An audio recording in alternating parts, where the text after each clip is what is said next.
Hi friends, అందరికీ నమస్కారం. చాలామంది యువకులు చాలా ఫెరేషియస్‌గా కానీ, లేకపోతే చాలా అగ్రెసివ్‌గా బిహేవ్ చేస్తుంటారు. కొన్ని సందర్భాల్లో చుట్టూ ఉన్న ఫ్రెండ్స్ ప్రోత్సాహంతో ఆళ్ళు మితిమీరి ప్రవర్తిస్తుంటారు. అలాంటి సందర్భంలో వాళ్ళకి తెలియకుండా వాళ్ళే ఉచ్చులో బిగుసుకుంటుంటారు.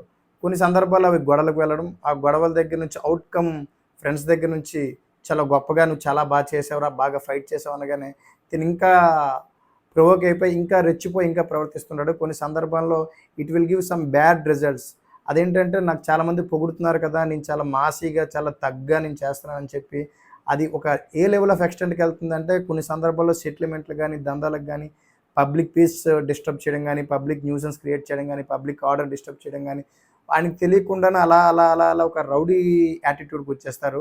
కొన్ని సందర్భాల్లో పోలీస్ స్టేషన్‌కి వెళ్ళగానే కూడా పోలీస్ వారు వారించినా వినకుండా అలా తెలియకుండా క్రైమ్‌లోకి నెమ్మదిగా ఎంటర్ అయిపోతారు.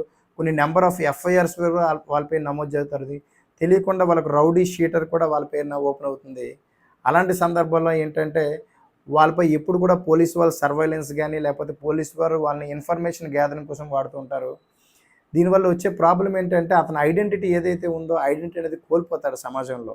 మనం కోర్ట్‌కి వెళ్ళొచ్చు, రౌడీ షీట్ తీయించుకోవచ్చు, తర్వాత కోర్ట్‌లో నువ్వు చేసింది నేరంగా నిర్ధారణ అవ్వచ్చు. బట్ ఎండ్ రిజల్ట్ ఏంటంటే, నువ్వు ఒక రౌడీ గాని, లేకపోతే ఒక గూండా గాని, పబ్లిక్‌లో గాని, లేపోతే నీ ఫ్రెండ్ సర్కిల్‌లో గాని, నీ బంధువుల్లో నీ ఇమేజ్ ఎలా ఉంటుంది? కాబట్టి అలా మీరు ఉండాలని కోరుకుంటున్నారా లేదా? ఒకసారి ఆలోచించండి. Thank you. చట్టం తెలుసుకోండి, హక్కులు తెలుసుకోండి, బాధ్యతాయుతంగా బతకండి. ధన్యవాదాలు.